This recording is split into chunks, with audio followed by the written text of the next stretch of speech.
everyone, and welcome to this edition of WION-VOA co-production. Let's start you right off with Donald Trump's first week in office. President Trump unleashed dozens of executive orders, pardons for January 6 rioters, and now takes his first trip of his administration.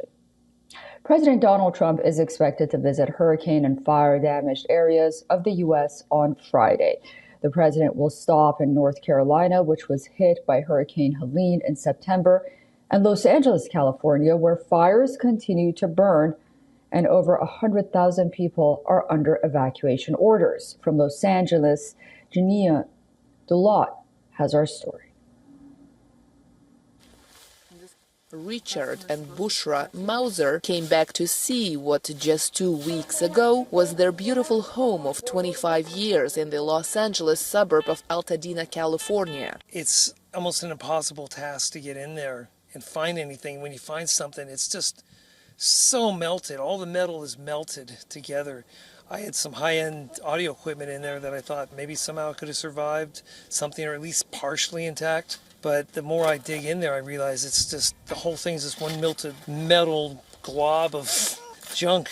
The Mausers have been staying at a local hotel and are hoping insurance will help them rebuild. We are now just living in uncertainty and a bubble. So we're just dealing with our loss and kind of, because we're still living in shock and denial. Every morning you wake up and you say, maybe that was a dream, you know, and I'm going to go back to my home. But then you come here and you see the reality. Fire did not reach Jose Velasquez's Altadena home, so he and his family organized a donation drive for neighbors. He says that at least 400 people have come for help in the past 12 days, and that they feel like they are on their own. We haven't really seen much government help anyway. It's all been the community stepping up to help each other. There has been no visit from the mayor, nothing, you know, so it's we feel like we're by ourselves in this. It's just the community. Los Angeles Mayor Karen Bass did visit some areas in Pacific Palisades, as seen in this Instagram post with her note, "We are going to do everything we can to rebuild and get Angelinos back home."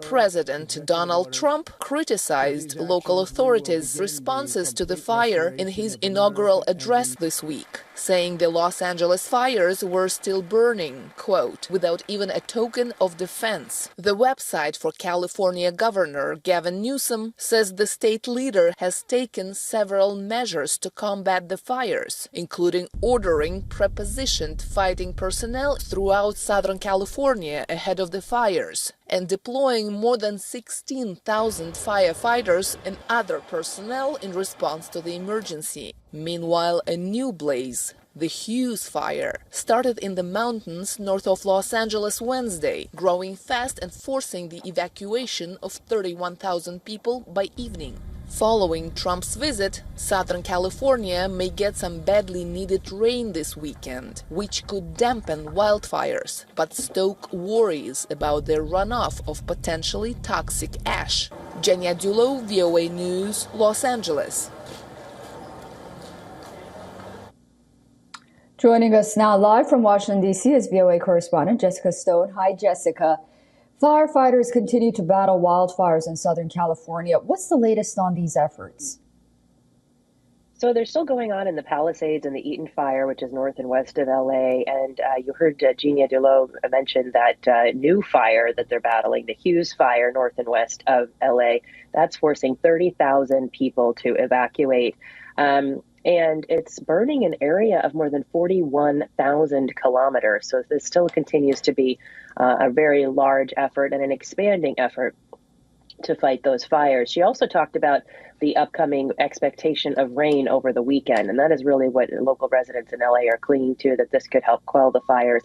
But there's also going to be a new concern if that rain comes on the very dry land, which is mudslides. So we'll be waiting to see what happens over the weekend and see if that helps out.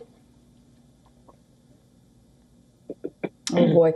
This week, President Trump's pick to lead the Environmental Protection Agency, Lee Zeldin, a native New Yorker, actually had his nomination move forward. What should we know about Lee Zeldin and his stance on global environmental issues?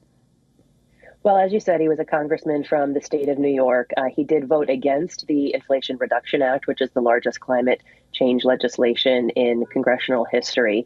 But he did vote for a 2016 chemical protection law, chemical safety law. He's been criticized by critics saying that he is too cozy with the petrochemical and oil industry, having worked for the nation of Qatar. And then he's also short on environmental experience. But during his confirmation hearings, he also said that he was still committed to clean water, air, and land, as well as food for Americans. And that is something that has been spouted again by his supporters. Now, certainly like Donald Trump, he is no fan of the Paris Climate Accords. You recall that on day one of his presidency, Trump pulled out of those Paris Climate Accords. So he is in alignment with the president on that.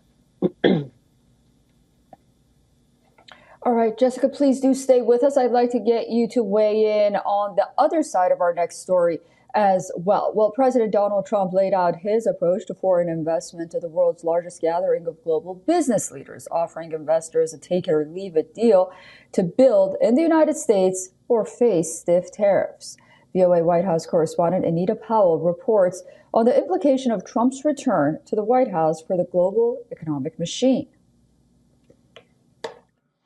President Donald Trump stood, virtually, before the prime movers of global industry and flourished his carrot-and-stick approach to foreign investors seeking a bite of the world's largest marketplace. My message to every business in the world is very simple. Come make your product in America, and we will give you among the lowest taxes of any nation on earth. But if you don't make your product in America, which is your prerogative, then very simply you will have to pay a tariff.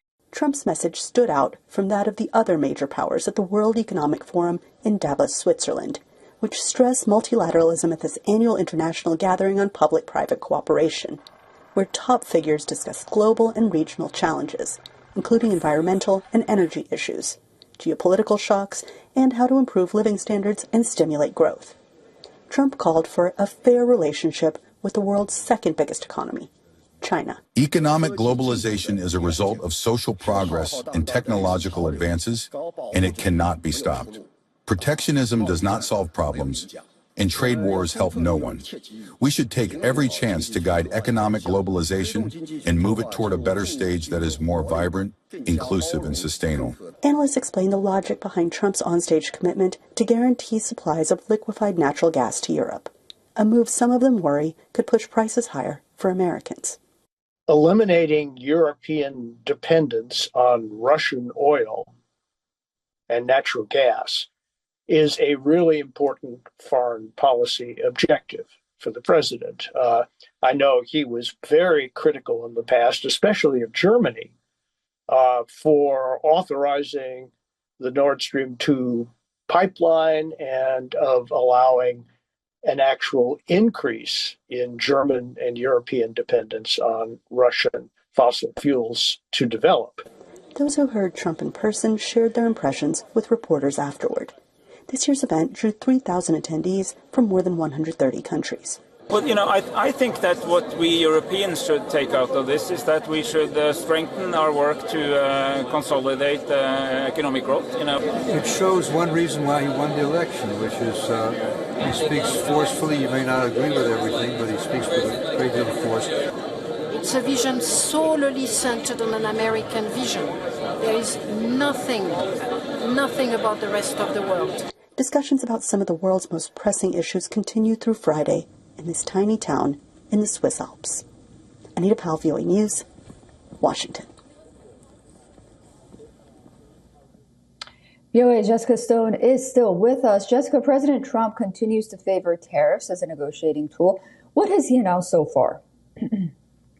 So far this week, we've heard about 25% tariffs that he plans to levy on the Canadians and on the Mexicans, 10% on the Chinese, and an unknown number on the Europeans. He's also promising to use tariffs in negotiating with Russia over ending the Ukraine war, saying that that would be a key way to get that war to end. He personally mentioned Russian President Vladimir Putin on social media. And according to Reuters, Putin is actually worried about the state of the Russian economy. But the concerns are also, of course, driving deeper cooperation between the Russians and the Chinese and the Russians and Iran.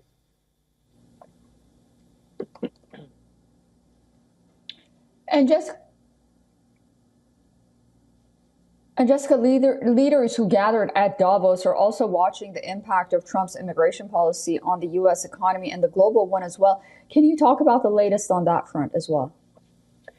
Well, after running a campaign largely about the immigration issues inside the United States, no surprise that he spent a lot of the week on that issue. A couple of updates there.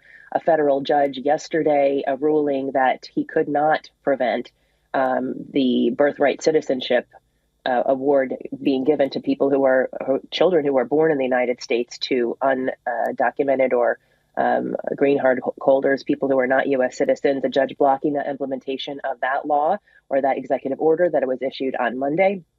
It's now headed for an appeals court. And just for some context, only 2 out of 32 NATO members have unrestricted birthright citizenship, but most of North and South America do, particularly all of Central America, as well as Canada and Mexico. This week also, we saw a deportation raid start in Boston, federal law enforcement rounding up a bunch of people there with criminal records. And on high-skilled immigration, which of course is which is of high interest to our Indian audience, so far Trump says he does support H-1B visas. And this week, of course, we did see the Indian foreign minister promise to help the United States repatriate 18,000 Indians living illegally inside the United States. Susan. All right, great. Jessica, thank you so much for all of those updates. Have a great weekend and stay warm. I'll talk to you soon. Thanks.